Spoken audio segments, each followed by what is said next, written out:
नमस्कार, मैं हूं संजय शर्मा। आप देख रहे हैं 4PM न्यूज़ नेटवर्क। लोकसभा चुनाव चरम पर आ गया है। सारे नेता मैदान में आ गए हैं। 19 अप्रैल से 1 जून के बीच 7 चरणों में देश के अलग अलग कोनों में वोट डाले जाएंगे। 4 जून को पता चल जाएगा, फैसला आएगा कि नरेंद्र मोदी तीसरी बार प्रधानमंत्री बनेंगे या एक कोई नया विकल्प इस देश में उभरेगा। इस समय अगर कोई ये कह रहा है कि आएगा तो मोदी, कई लोग कह रहे हैं, मैं जहाँ रहता हूँ, मेरी सोसाइटी में मेरे दोस्त, वो लोग भी कहते हैं आप कुछ भी कर लो, आएगा तो मोदी।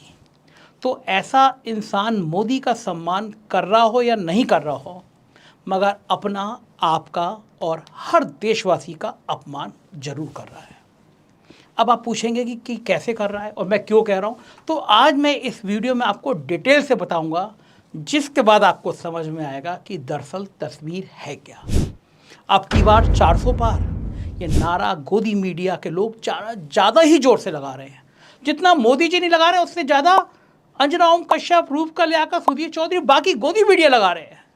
जरा सोचिए, संविधान ने 18 वर्ष के ऊपर के हर भारतीय को वोट के रूप में एक ऐसी ताकत दी है, एक ऐसा मोर्चा संभालने का मौका दिया है, ऐसी ताकत जो वो अपनी मर्जी से, अपनी पसंद से, बिना किसी को बताए, जिसे ठीक समझे उसे दे सकता है, वोट के रूप में दे सकता है, सरकार चुन सकता है। और इस बार वोट की ताकत का इस्तेमाल करने वाले भारतीयों की संख्या 97 करोड़, 97 करोड़ लोग हैं, उनकी संख्या पहुंच गई है जो अपने वोट का इस्तेमाल करेंगे। जिनमें अलग अलग ज्वलंत मुद्दे हैं। हरियाणा का युवा रोजगार चाहता है, लद्दाख राज का दर्जा चाहता है, मणिपुर शांति चाहता है, बिहार भूखमरी से आज़ादी चाहता है। जब करोड़ों लोग हैं और उनके सैकड़ों मुद्दे हैं, सब अपनी अपनी मर्जी से अपने अपने मुद्दे के बिना किसी को बताए वोट डालेंगे, तो ऐसे में ये दावा कि चाहे कुछ भी हो जाए आएगा तो मोदी, ये हर वोटर का अपमान नहीं तो और क्या है। अब की बार 400 पार, अब की बार 400 पार, ये नारा आपको झूठे अभिमान की बू इस नारे में क्या आ नहीं रही है? क्या है वोटर्स को ललकारने जैसा? ये नहीं है कि अब की बार 400 पार, तुम चाहे कुछ भी कह दो, कुछ भी समझो, चाहे वोट दो या मत दो, हमारी इतनी सीटें तो आ रही हैं कि अब की बार 400 पार। याद कीजिए, चाहे 5 साल में एक बार ही सही, मगर चुनाव के वक्त उम्मीदवार इन वोटर्स के आगे हाथ बांधकर झुका हुआ खड़ा होता है। उस वक्त वो अपने वोट की ताकत के आगे नतमस्तक होता है, वो आपके वोट की ताकत के आगे नतमस्तक होता है, और जनता जनार्दन को भूल कर भी फॉर ग्रांटेड लेने की भूल नहीं करता। मगर 10 साल से दिल्ली में बैठे सत्ता पक्ष का घमंड देखिए कि उनके नारे, उनकी रैलियां आपसे निवेदन नहीं कर रही कि कृपया करके हमें वोट दीजिए, हमारी पार्टी को वोट दीजिए, कृपया करके मोदी को लाइए। वो आपको बता रहे हैं कि आएगा तो मोदी ही। वोटर और उसके वोट की ताकत को, इस घोर अपमान का बदला हमें कैसे लेना चाहिए? बस आंखें बंद करके किसी को भी वोट देकर नहीं, आंखों में आंखें डालकर उनसे सवाल पूछते हैं कि बताओ क्या किया पिछले 10 सालों में हमारे लिए, हमारे परिवार के लिए, हमारे समाज के लिए, हमारे देश के लिए। और आपके इस सवाल में दम होना चाहिए, आंखों में आंखें डाल के पूछना चाहिए, भाव के साथ तर्क भी होना चाहिए। इसके लिए मैं आज से और 1 जून तक, जब आप आखिरी वोट डालेंगे, मैं आपकी सेवा में लगातार हाजिर रहूँगा। हर बार एक नए वीडियो के साथ, तर्क के साथ हाजिर रहूँगा। ऐसा वीडियो जो आसान भाषा में और फैक्ट के साथ आपको 2014 से 2024 की यात्रा फिर से कराएगा, उन सारी यादों को ताज़ा करेगा जो आपसे कही गई थी। ऐसा वीडियो जो अच्छे दिन के वादे से लेकर राम मंदिर तक के हर चुनावी मुद्दे को समझाने की कोशिश करेगा, ताकि आपके वोट की ताकत में तर्क की तलवार जुड़ जाए और आपको कोई हल्के से ना ले पाए और कह ना पाए कि वोट दो मत दो, अब की बार 400 पार। बीजेपी ने पिछले 10 सालों में क्या किया? इस सवाल से पहले आइए आज जानते हैं कि बीजेपी ने क्या नहीं किया। जब कोई वादा बड़े मंच से किया जाए और वो पूरा ना हो तो उसे क्या कहते हैं? मैं बताता हूँ। जी हाँ, उसे जुमला कहते हैं। जुमला मतलब बस बोलने के लिए बोल दिया और हो गया वादा। और आज बीजेपी की राजनीति की महिमा देखिए कि ये शब्द अब भाजपा के हर अधूरे कार्य और झूठे वादे का पर्यायवाची बन चुका है। आज ऐसे 3 जुमलों की बात करते हैं जो आपको कहे गए हैं। भाजपा के जुमलों में सबसे पहला और सबसे बड़ा नाम जिसका आज तक पीछे नहीं छोड़ा है वो है इनकी सरकार के आते ही हर आदमी के खाते में 15 लाख रुपए। 2014 में इलेक्शन के पहले एक बड़ी रैली में नरेंद्र मोदी जी ने ये बात कही। आइए सुनते हैं उस समय उन्होंने कहा क्या था। जब चुनाव जीतने के बाद अमित शाह जी से इस वादे के बारे में पूछा गया तो देखते हैं कि उन्होंने क्या कहा। अमित शाह ने साफ तौर पर माना कि ये एक जुमला था, तो फिर कहा क्यों? पत्रकार और अमित शाह कह रहे हैं कि भाषण में वजन पैदा करने के लिए। क्या ऐसे झूठ से पैदा होता है भाषण में वजन कि कुछ भी कह दीजिए वजन आ जाएगा? नरेंद्र मोदी जी ये भी कह सकते थे कि बहुत सारा काला धन बाहर के देशों में जमा है और वो इतना ज़्यादा है कि सब वापस आए तो सरकार देश हित में बहुत सारे काम कर सकती है। अब कोई मोदी जी समर्थक कहेगा कि यही तो कहना चाहते थे। अरे भाई, अगर यही कहना चाहते तो यही कहते। 15 से 20 लाख रुपए जैसी एक निश्चित रकम बोलना, फिर साथ में बैंक खाते और मुफ्त शब्द का प्रयोग करना, ये वोटर को बरगलाना नहीं तो और क्या है। और कोई इनसे सवाल पूछ ले कि 15 लाख के बारे में तो ये पलटकर कहते हैं कि हमने तो बस 15 लाख की बात की है। राहुल गांधी ने तो आज तक आलू से सोना बनाने की बात की है। ये कहते हैं कि हमने तो 15 लाख की बात की है और राहुल गांधी ने तो आलू से सोना बनाने की बात की है। देखिए जरा ये मुद्दा। ऐसे बुद्धिमान, ऐसे तेजस्वी लोग हैं, वो आलू से सोना बनाते हैं। मोदी से लेकर भाजपा के हर छोटे बड़े कार्यकर्ता ने ये जुमला चलाया कि राहुल गांधी आलू से सोना बना रहे हैं। आज के डिजिटल युग में इतना सफ़ेद झूठ बोलने के लिए पहले दर्जे का धूर्त होना पड़ता है। अगर सच्ची जिज्ञासा होती तो 5 मिनट में पूरी सच्चाई जानी जा सकती है। सिर्फ 30 सेकंड में देखिए कि मामला पूरा क्या था। बहुत ध्यान से देखिए। इस साइड से आलू डालो, उस साइड से सोना निकालो, इतना पैसा बनेगा, आपको पता नहीं होगा क्या करना है पैसे का। आलू के किसानों को कहा ऐसी मशीन लगाऊंगा, इस साइड से आलू घुसेगा, उस साइड से सोना निकलेगा।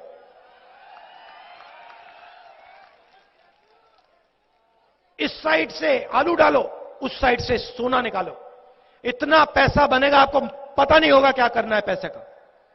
मेरे शब्द नहीं है, नरेंद्र मोदी जी के शब्द हैं। इस बात से साफ है कि सिर्फ झूठ बोलना तो नौसिखिए नेता करते हैं। आडंबरी नेता पहले झूठ बोलते हैं, फिर अगर कोई उनके झूठ को पकड़े तो एक और नया झूठ छट से गढ़ देते हैं। कमाल की बात यह है कि 15 लाख का जुमला तो बस टिप ऑफ आइसबर्ग था। नरेंद्र मोदी जी पिछले 10 सालों से हर कुछ महीने में एक नया जुमला मंच से उछाल देते हैं। दूसरा सबसे बड़ा जुमला सुनते हैं, फिर बात करते हैं।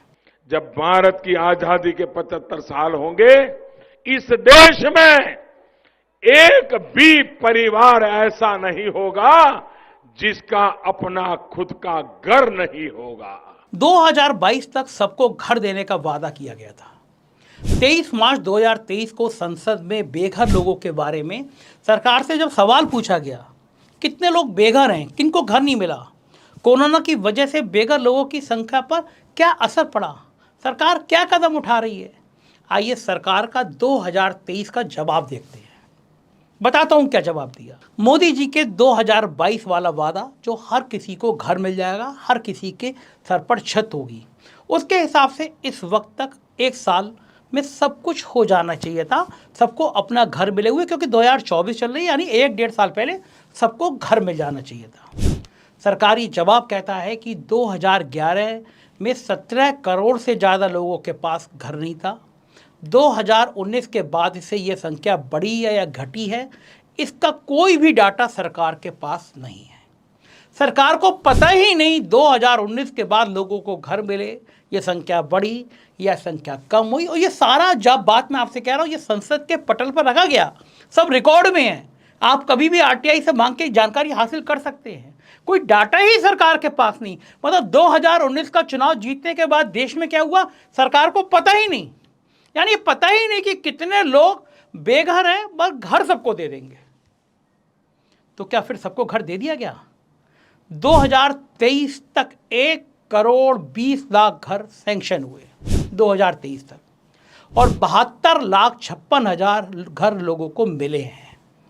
और यह भी मान रहे हैं कि घर बनाने संबंधी सारी योजना बनाने का जिम्मा राज्य सरकारों का होता है।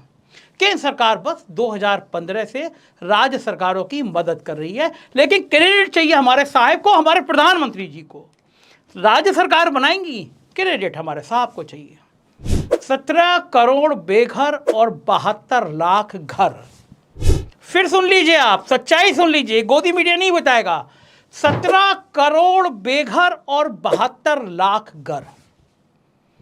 एक घर को 5 लोगों का परिवार मान लिया भी जाए तो भी 3.5 करोड़ लोगों को घर मिला, यानी वादे से 5 गुना कम। यानी इसी स्पीड से चले तो 25 साल और लगेंगे सबको घर देने में। लेकिन स्कीम को तो बढ़ाया है बस एक और साल, यानी चुनाव जीतने तक, यानी 31 दिसंबर 2024 तक। और हाँ, मोदी जी के इस जुमले की पोल खोलती अपनी सरकार का 5 पेज का उत्तर मैं दे देता हूँ, इनकी सरकार को उत्तर दे देता हूँ। ज़रूरत है हम सबको व्हाट्सएप यूनिवर्सिटी को छोड़ देने की। ये जो व्हाट्सएप यूनिवर्सिटी है ना, ये आपके दिमाग में कुछ का कुछ पड़ती है। थोड़ी सी मेहनत लगाकर इंटरनेट पर सही जवाब आप भी तलाश कर लीजिए, मैं तो बता ही रहा हूँ। अब बात करते हैं तीसरे जुमले की, साहब का तीसरा जुमला। मोदी जी के मुंह से भी सुनते हैं कि उन्होंने कहा क्या था, फिर मैं इस पर बात करता हूँ। दूसरा मेरा सपना है 2022 आजादी के 75 साल हो। अभी 17 चल रहा है, 5 साल बाकी है। इस 5 साल के भीतर भीतर हिंदुस्तान के किसान की आय डबल करनी है, 2 गुना करनी है। सुना आपने? इस वादे को पूरा करने के लिए मोदी जी ने 3 साल के भीतर ही कमाल का काम किया। वो 3 काले किसान कानून लेके आए। इससे किसानों की इनकम दुगनी होना तो छोड़िए, किसान को लगा कि कहीं साहूकार ये का गुलाम ही ना बन जाए। किसान सड़क पर उतर आया। सिंधु बॉर्डर और गाजीपुर बॉर्डर हम सबको याद होंगे, जहां हजारों किसानों ने एक साल में ज़्यादा समय सड़क पर बिताया। हर मौसम की मार से ही सैकड़ों लोग मर गए। एक अलग वीडियो में आपको बताऊंगा कि वो कानून कैसे कैसे काले थे। लेकिन अभी इसी बात से समझ लीजिए कि कानून इतने भयानक थे कि किसान समझ गया अगर उसने हौसला छोड़ दिया तो उसकी कमर टूट जाएगी। किसान झुका नहीं, उसने सरकार को झुकाया, पहली बार मोदी को झुकाया, और वो काले कानून नवंबर 2021 में सरकार से वापस ले लिए गए। सरकार ने कहा, प्रधानमंत्री ने कहा, शायद मेरी तपस्या में कोई कमी रह गई थी और कानून वापस हो गए। और आज 2024 में किसान की क्या हालत है, वो फिर से सड़क पर है, आंदोलन कर रहा है। 2021 में सरकार ने वादा किया कि फसल की लागत का 1.5 गुना दाम एमएसपी के तौर पर किसान को मिलेगा। लेकिन किसान को क्या मिल रहा है? अंबाला के शंभू बॉर्डर पर देखा आपने, ड्रोन से किसानों के ऊपर आंसू गैस के गोले छोड़े जा रहे हैं। जो ड्रोन सेना इस्तेमाल करती है दुश्मनों को निपटाने के लिए, वो ड्रोन किसानों के ऊपर गैस के गोले छोड़ने के काम आ रहे हैं। असल में किसानों की इनकम का क्या हाल है, आइए जानते हैं। डाउन टू अर्थ भारत की इकोनॉमी को समझाने वाली एक प्रतिष्ठित पत्रिका है। 2021 में इन्होंने सरकार के नेशनल स्टैटिस्टिकल ऑफिसर द्वारा सिचुएशन असेसमेंट सर्वे, इसको SAS कहते हैं, इस पर रिसर्च किया। फसल पर होने वाले बढ़ते खर्चों को जोड़कर अध्ययन किया और पाया कि 2014 से 2021 तक किसान की आमदनी घटी है, काफ़ी घटी है। उसका बढ़ना या दोगुना होना तो बहुत दूर की बात है, आमदनी में बहुत गिरावट आ गई। खाते में पैसा देने की बात कही और फिर ये भी एक जुमला निकला। सबके सर पर छत देने की बात कही, फिर जुमला निकला। और देश के आधे से ज़्यादा लोगों को इनकम डबल करने की बात की, वो जुमला ही नहीं, एक धोखे जैसा निकला। वैसे तो जुमलों की लिस्ट इतनी लंबी है कि इलेक्शन भी खत्म हो जाएंगे, मगर इन झूठे वादों का पहाड़ हम पूरा पढ़ नहीं पाएंगे। इसलिए अगली वीडियो में मैं आपको कुछ और बातें समझाऊंगा, उन कुछ कामों को जो भारतीय जनता पार्टी सरकार ने किए और उनका देश पर क्या असर पड़ा। आप समझेंगे और आपकी आंखें खुलेंगी। अब से लेकर 1 जून तक मेरे साथ जुड़े रहिए, ताकि इस देश में पड़ने वाले पहले वोट से लेकर आखिरी वोट तक हर वोटर के पास सरकार का सटीक रिपोर्ट कार्ड हो। और हाँ, कोई भी वोटर को टेक इट ग्रांटेड लेकर आएगा और कहेगा आएगा तो मोदी, ऐसी धमकी और घमंड भरी बात करने वालों का आप मुंह तोड़ जवाब दीजिए, तर्कों के साथ दीजिए। बहुत जल्दी मिलता हूँ आपसे एक नई वीडियो के साथ, इनके नए जुमलों की नई कहानी को बताने के लिए। देखते रहिए 4PM न्यूज़ नेटवर्क। शुक्रिया, थैंक यू।